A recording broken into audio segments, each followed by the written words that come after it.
The following program is brought to you free of charge by the sponsorship of Novus Ordo Watch. See for yourself that the Church of the Second Vatican Council is not in fact the Catholic Church of the ages. Go to novusordowatch.org.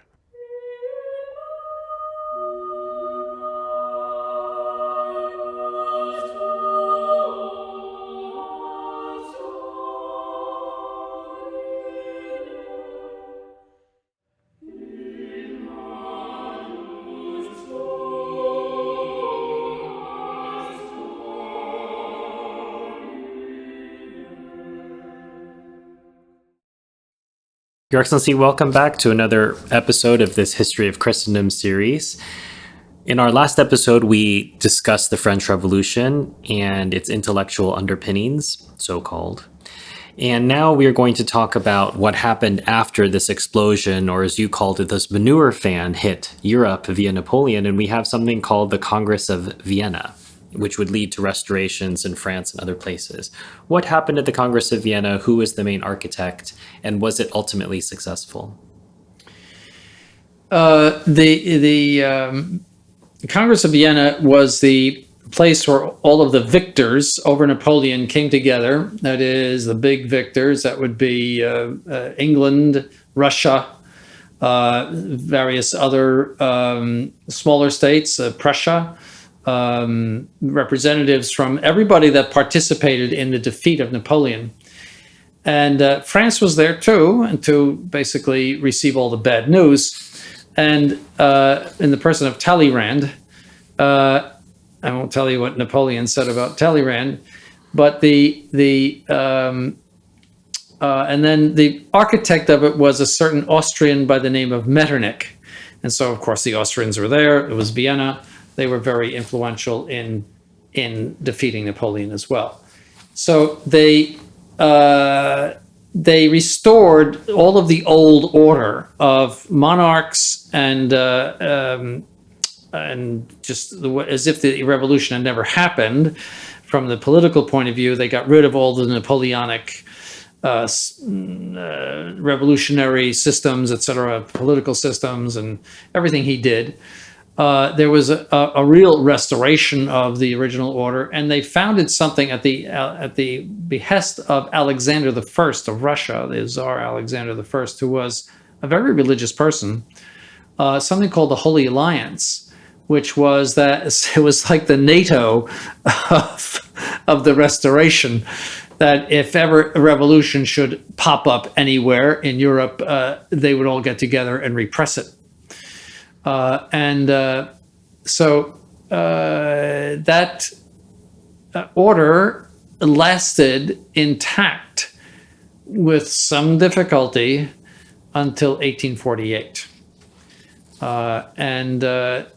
Notable, however, in France, even though Louis XVIII, who was the brother of Louis XVI, Louis XVII, well, it's disputed whether he died in prison or didn't, but he was not around, let's put it that way. Louis XVII was not around. So Louis XVIII came to power in 1814, and he issued a charter, essentially a constitution.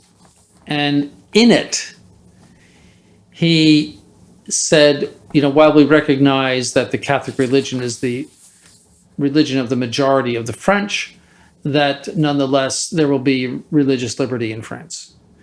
Pius VII hit the ceiling with that and wrote a letter to a bishop in France telling him how disappointed he was that France would not restore the state of the Catholic Church before the Revolution. Louis XVIII, by the way, was a Freemason. Both of Louis XVI's brothers were Freemasons, and some suggest that Louis himself was, but it's not certain. But Louis then Charles X, the other brother of Louis XVI, became the King of France in around 1820 or so. So again, they were imbued with these ideas. You see, so France was in a way no better off. It had all of the worst aspects of the Bourbon monarchy, and ideas of the revolution floating around in the heads of the of these monarchs and aristocrats. So, France was not in good condition in that sense. The rest of Europe had restored everything, as some countries were Protestant, like Prussia and all of the others, and Austria. But even before the revolution, Austria was filled with a lot of bad ideas too, in the person of Joseph II, who also was a Freemason. And those bad ideas will also come to light in 19th century Austria. So Europe was, let's say, COVID infected. It had thrown Napoleon off. It had thrown the revolution off, but it was infected, and that infection would come out with time. So the Europe continued, but there was still a lot of revolutionary thought and revolutionary activity going on underneath those monarchies. So, for example, the Bourbon monarchy was overthrown in 1830 by an insurrection. Just as a footnote, the leftists are concerned about the January 6th insurrection. So-called. They came to power by insurrection. There were so many insurrections of leftists in the 19th century, you can't count them. Attacking palaces and all sorts of awful things. They came to power by that. So so Europe maintained that pre-revolutionary order until 1848, when, through a plot of Freemasons that was hatched in Strasbourg, France, where Karl Marx was present, all of the capitals of Europe exploded in revolution. People wanting palaces were you're saying invaded. it wasn't just a coincidence, Your Excellency? Every single major capital of Europe, Vienna, almost as if it was coordinated. it was certainly coordinated. The Papal States, Rome, Hungary, I think. France, of course, Hungary, Vienna. England was not, because England was so liberal at the time that they didn't need a revolution. Everyone's just trying to catch up. Everyone was trying to. They loved England. England is so liberal. We want to be like England, and so England didn't have any revolution. Spain was badly affected as well. So Europe just went up in flames in that year 1848, and nonetheless, to a great extent, it was a failure, in the sense that they did not get what they wanted. Those monarchs continued. Austria, Prussia, France got the Second Republic, but then turned into a monarchy shortly thereafter with Napoleon III. So Europe was still on that monarchical plan, and again, but was still infected. And they had to make a lot of concessions to the liberals and to the leftists to keep them happy. And so that was that sort of how would you say uncomfortable situation between right and left continued until 1914, which of course is World War I, where the whole system collapsed totally. But you still had monarchs that had power in Europe. Napoleon III, the King of Prussia, later the Kaiser of Germany, the Kaiser of Austria, the Russian Tsar. They all wielded power. Some of them more limited, some less limited, but they all wielded power. They were the bosses in their country. So that continued into World War I. So you mentioned 1848. Obviously, there are more revolutions in 1848, but 1830, at least in France, produces a degradation of the monarchy to go to the House of Orleans. Yes, which And was the House of Rats. so if you look at certain, this is one of the things I learned by living in France, is that if you look at a line of succession, that you can tell the persuasion of the person who drew it for you by where the line ends. So if you see that Charles X is the last, then you know the persuasion of the person who drew the chart. Yes. And if you see that Louis Philippe is listed as a king, then you know the persuasion of that person as well, Yes. which is fascinating just to think, if you look at the genealogy, that you can understand the temperament, that there are many people who think of Charles X as the last king of France. He was crowned at Reims, and then you have this citizen king who goes around in a suit. Yes, and horribly unpopular too. But it was a republic with a royal figurehead, something like England, and they didn't call it a republic. It was still the Kingdom of France, but that's what it was. He was the citizen king, as they called him, and he was the House of Orleans. You have to remember that Louis's cousin, the Duke of Orleans, named himself Philippe Égalité, Philip Equality, during the French Revolution, and he was the one that called for the head of Louis XVI to be chopped off in his trial. So that's the House of Orleans. All right, they were terribly jealous of the Bourbon monarchy. They wanted the monarchy, and this creature that became Louis Philippe was introduced to the crowd by none other than the Marquis de Lafayette, of Yorktown fame, who was a Freemason and an atheist. For Americans who don't know their history, the park across the street from the White House is called Lafayette Park. Yes. He's a well-known figure, and he was an active participant. That he was the, let's say, legitimacy behind that 1830 revolution, that he was called on to confront Charles X, who had to flee. Yes. So that gets us to the 1848 revolutions, which again coincidentally happened in all these different capitals. Just a coincidence, yeah. So let's speak, without going into the details of these specific revolutions, I think this is an opportunity for us to speak broadly about Josephism and the Kulturkampf. Josephism was an 18th century event that was Joseph II, who was Emperor of Austria from, I'd say 1780, I'm guessing these dates, 1780 to 1792 or 3. I think he died at that time. So he wasn't there very long, but he was an avid Freemason. Freemasons were already in the court of Maria Theresa, his mother, and a certain famous one by the name of Kaunitz, to whom you could not speak about death.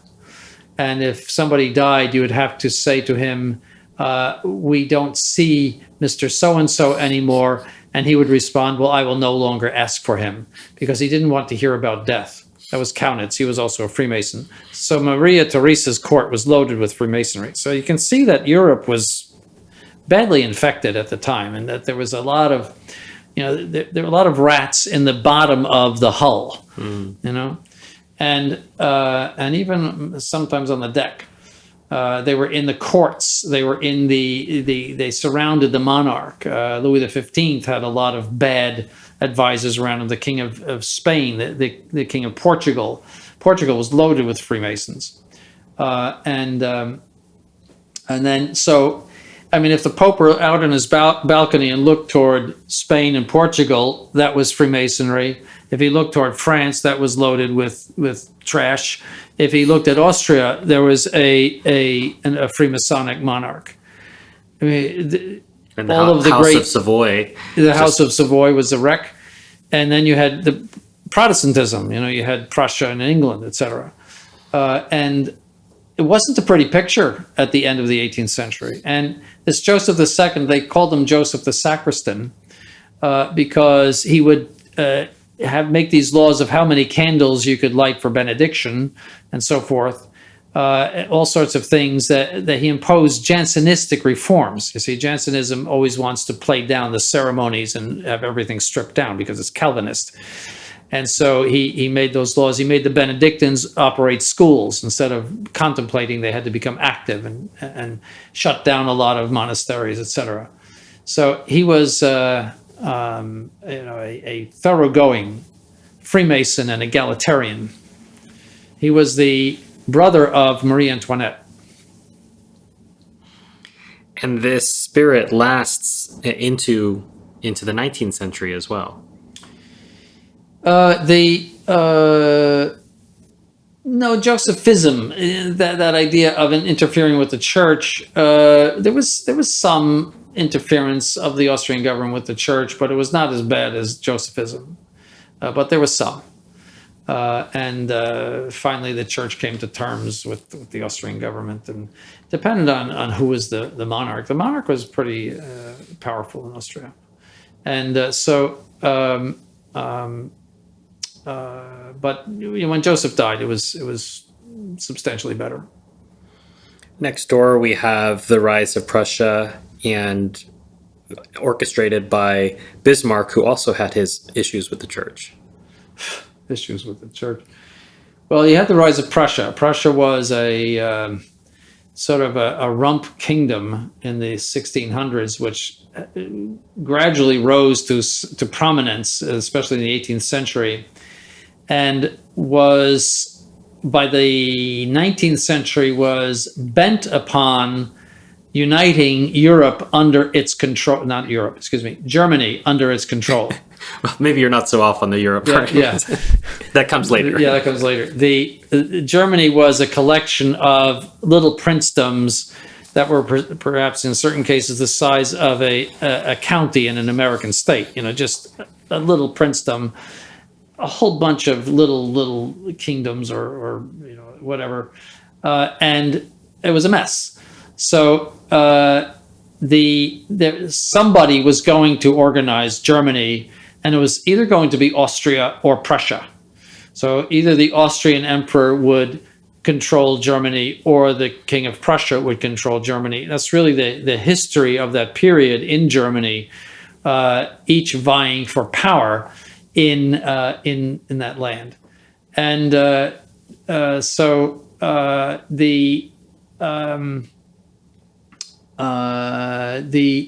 Bismarck came to power under Kaiser Wilhelm I. Well, he was King of Prussia, wasn't Kaiser. Wilhelm I. And he was a Freemason and hated the Catholic Church, tested it. And he was very, very astute in expanding Prussia by various treaties, etc., where Prussia eventually got control over all of northern Germany, except for Hanover, which was controlled by the British monarch. But when Victoria came to power, because of the Salic law in Hanover, that a woman could not rule, he decided to grab it. And he did. He marched in and grabbed Hanover. And so the Prussia became all of what is now northern Germany. And it also controlled all the way into Lithuania, Courland, what they call Courland, and what is now Lithuania. And so all of that Baltic area it controlled. So it became a powerful country, and because it was so militaristic, the army was practically a country within Prussia. It was so powerful. And Bismarck had the idea of making Prussia dominate in Germany. And so he did that with by various means. He maneuvered Napoleon III into a war in 1870. France was very prominent in the 19th century under Napoleon III as being rich and powerful and influential by various things that Napoleon III did. And of course, Bismarck wanted to tear down France's image. So he maneuvered France, Napoleon III, who was a bit of a, how would you say, an adventurer and somebody who was emotional and didn't think too much about the consequences of what he did, like a loose cannon, you might say. And Bismarck understood him completely. And because what happened was that the Spanish monarch was either deposed, there was some vacancy in the Spanish throne, and Spain asked that a member of the House of Hohenzollern, which was the house ruling Prussia, become the King of Spain. Well, the French had a fit because then they would have had Hohenzollerns on their east side and then Hohenzollerns on the south. And they would be surrounded by these Germanic people and these allied forces. So Napoleon III had a fit and complained to Bismarck. And by some fluke with a telegram where there was some sort of the telegram was, I think, if I recall, given to like a lowly servant, and in response, responding to Napoleon III, and this was taken as a big insult to Napoleon III, and so he declared war on Prussia as a result of this telegram. And Bismarck just was delighted.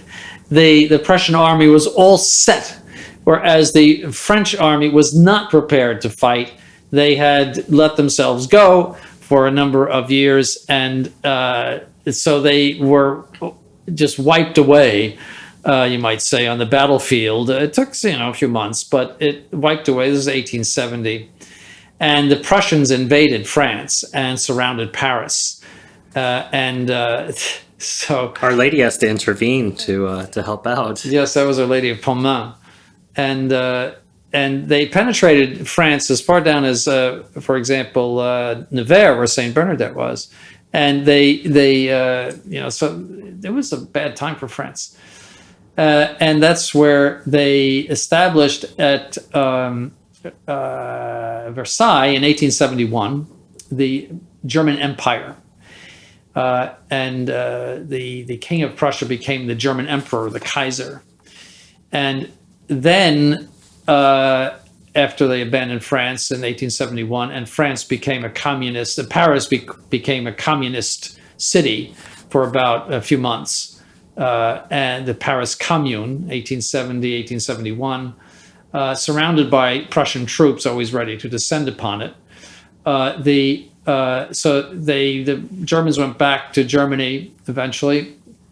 The Commune was overcome by the French army that marched on it and executed a lot of people. And so because Bismarck wanted to do away with the Catholic Church in Germany, he started something called the Kulturkampf, which was in German that means the culture war. And so he actually imprisoned bishops and did everything he could to suppress the Catholic Church. But the Catholics resisted a great deal, because there were many parts of Prussia that were Polish. So the Catholics resisted, and eventually Bismarck gave it up around 1878. And so the Catholics again regained freedom in the German Empire. But there were a lot of Catholic subjects. And then but before that, I'm sorry, in the late 1860s, 1866, I think it was, he had a war with Austria that lasted 7 weeks, in which he defeated Austria, and Prussia became the leading power of the German Reich, the first, what they call the Second German Reich, under the Kaiser, and really has remained the same, same culture ever since. Well, and that whole period was just a showcase for the army. I think they fought the Danes as well. It was just an opportunity to roll over everybody who hadn't realized that next door the Germans had been coming together. Yeah, there was the Schleswig-Holstein business where there was a dispute about who would succeed in those little provinces to the south of Denmark, and so there was a little war, and they took Schleswig, which was Danish, Holstein, which was German. Germany took both of those, and so he just was. He said something to the effect that how would you say, politics is not accomplished by speeches and legislation, but by iron and blood. I'm paraphrasing, and it's pretty bad, but that in other words, the only way you're going to get any real politics is by war. Well, I mean, this is somewhat similar to von Clausewitz's idea of war is diplomacy by other means. Yes. Well, there's all these effects that happen because of this 1870. So there's so many things you spoke about here. Again, Your Excellency, I'll try to limit myself. One, the seeds of World War I are planted at Versailles by this great insult. The forming of the German Empire in the house of the French monarchy, or one of the homes of the French monarchy. As a result, the French troops who are helping to guard the Papal States have to withdraw, which opens up the Papal States to attack. Yes. As you say, the Paris Commune, which they finally, the communards have to be poisoned and killed. Then we get the disgusting Third Republic as a successor. Yes. And then a new European order with Prussia really in charge. So you speak about the end of the Papal States, and then after that, what does the Third Republic mean in relation to what we had seen before? Well, you had the end of the Papal States. Pius IX had to flee to town Gaeta, which is in the Kingdom of Naples, and Garibaldi came into Rome. And one of the things he did was spread pornography all over Rome. He was an animal. Garibaldi was an animal. And so there was this revolutionary government in Rome, all sorts, nuns raped and all the details that you can think of. So they put horses in St. Peter's Basilica and all of that stuff. And so finally, and that was made possible by the Franco-Prussian War, which I explained. Some speculate that the war was one of the motives of Bismarck was precisely to do that, to pull the French troops out of Rome in order to shut down the First Vatican Council, which may well be true. He hated it. He was the one that favored the old Catholics, who were the liberal Catholics at the time, who held their own council in Munich in 1871, calling for married priests and freedom of thought and everything that Vatican II stands for ultimately. And so he tried to establish them as a counter church in Germany, but failed. So that was the Papal States. And then, yes, the Third Republic was born, which destroyed ultimately Catholicism in France. It lasted from 1871 until 1940, when it collapsed with the Nazi invasion. And that was a long time. And through the suppression of the religious orders and the removal of the Jesuits, and overtaking the Catholic schools and making it impossible practically for Catholic schools to function, it destroyed the faith in France. So by 1940, the faith was very, very seriously damaged in France. As a result, they were all leftist Freemasons and people that you wouldn't want to live next to or have in your living room, let's put it that way. Well, the church now alone with these Masonic takeovers of her former defenders, we have papal infallibility, as you alluded to, with the First Vatican Council.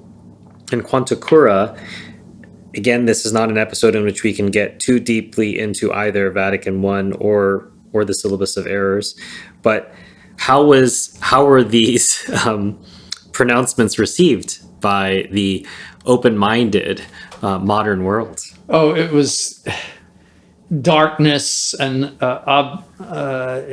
obstruction, and it just all sorts of words that came out. That this was going back to the Middle Ages or Obscurantism. Yeah, obscurantism. Everything. It was just detestation. The worst possible thing that could ever happen was, especially the Quanta Cura was a big shock, but papal infallibility was the most anti-liberal thing that happened in the 19th century, and it just blew open everything, so it manifested that the church was not going to compromise with the modern world. That was the message, that the church was against the modern world, and rightly so. The modern world was very, very hostile to anything that the church stood for. That was the line of Pius IX, and it was also of Gregory XVI, also of Leo XII. And so there was a strong line of opposition to the modern world. When Leo XIII came, it was different. Well, we'll be getting more into the modern world's continuing slide in our next episode, which will get us from 1914 to the present day. But for now, as always, Your Excellency, thank you for your time. Not at all. Thank you.